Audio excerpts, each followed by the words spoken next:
So we want to build a model for active galaxies or active galactic nuclei, AGN, an AGN model.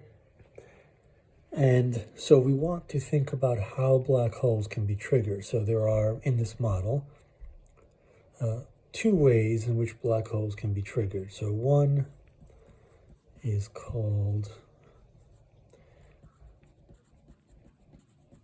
trigger by secular processes.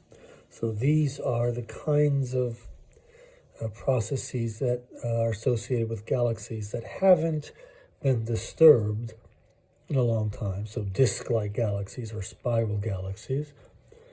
And so there are instabilities that will funnel gas toward the nucleus of the galaxy. So here's the black hole at the center of the galaxy. And the greater galaxy has some instability. Some secular processes generate a flow of gas toward the black hole. So here is some gas flowing from the greater galaxy toward the black hole, like that. And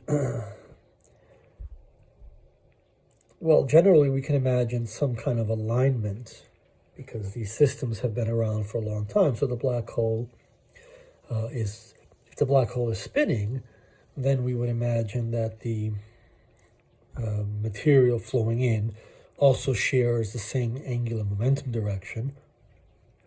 Doesn't have to be always exactly like that, but we would generally expect that kind of thing. Therefore, if the black hole is spinning, then the disk comes in and then it settles around the black hole in co-rotation, right? So, because it shares the angular momentum direction of the black hole. And so we have fast moving material close in, slower moving material further out. So the material is rotating, say, like that. The black hole is spinning also like that. The spin could have different values. It could be a low spin or a high spin.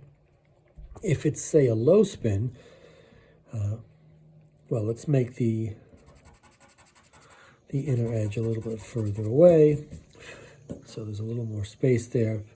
Let's say the spin is, I don't know, maybe 0.2, something like that.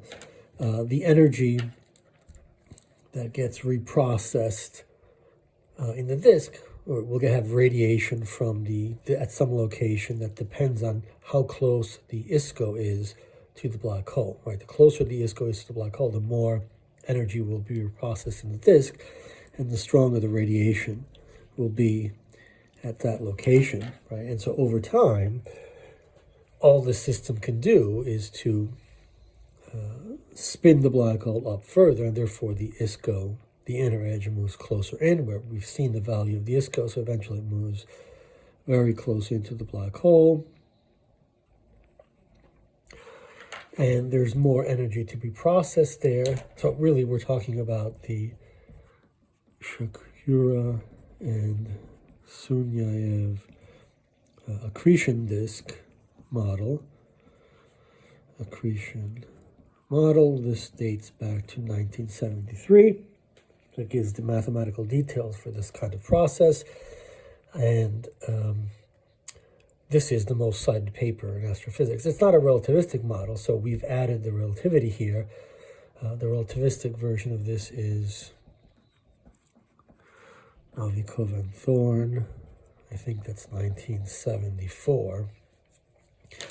But the point here is that because of the spin-up and the ISCO, the inner edge of the disk moving closer to the black hole, the radiation at some location, say the same location as that, is going to be greater. So let's make a greater radiative power, greater radiative wind.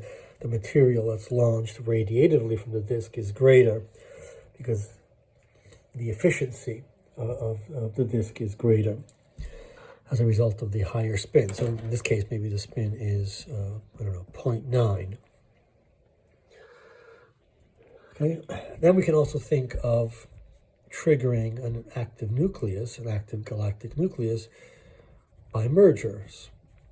So a merger, so we have, so this is a galaxy with a black hole. It's coming together with another galaxy with a black hole at center. They merge together, and eventually we have one black hole forming out of these two, right? So we have a bigger black hole, and we have lots of gas now is funneled toward the black hole, kind of like this, but in general, there's the possibility for more gas to flow in because of the merger.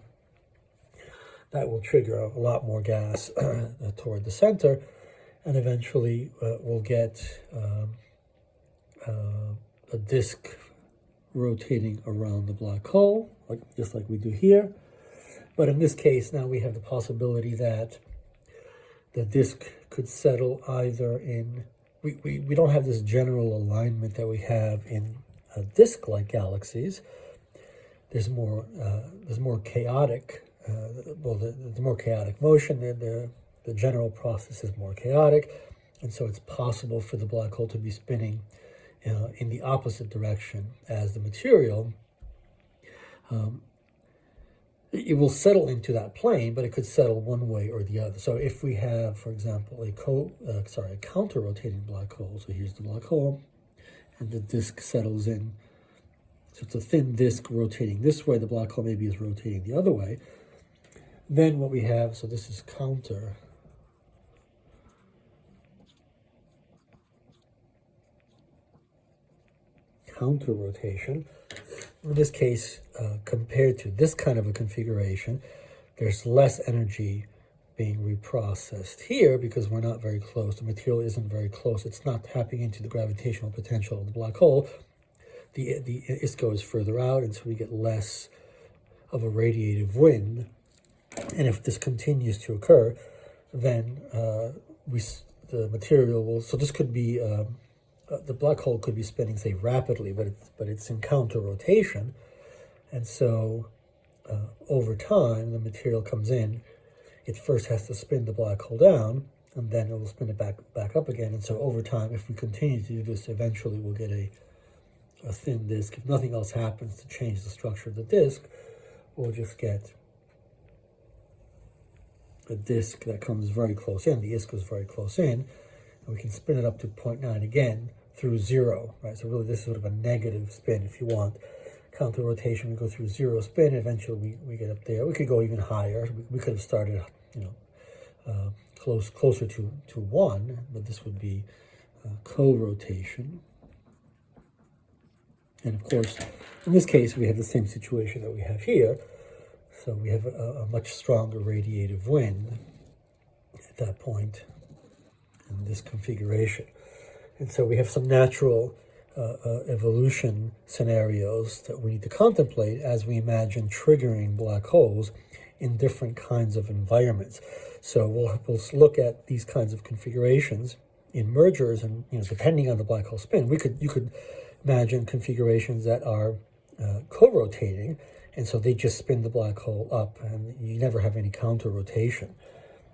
So there are all sorts of processes associated with counter rotation to co-rotation, and that will also affect the possible jet that's launched. So we see here a natural evolution for the radiative efficiency of a disk, which increases the closer the ISCO is to the black hole, which tends to be the end state of thin accretion disks like this.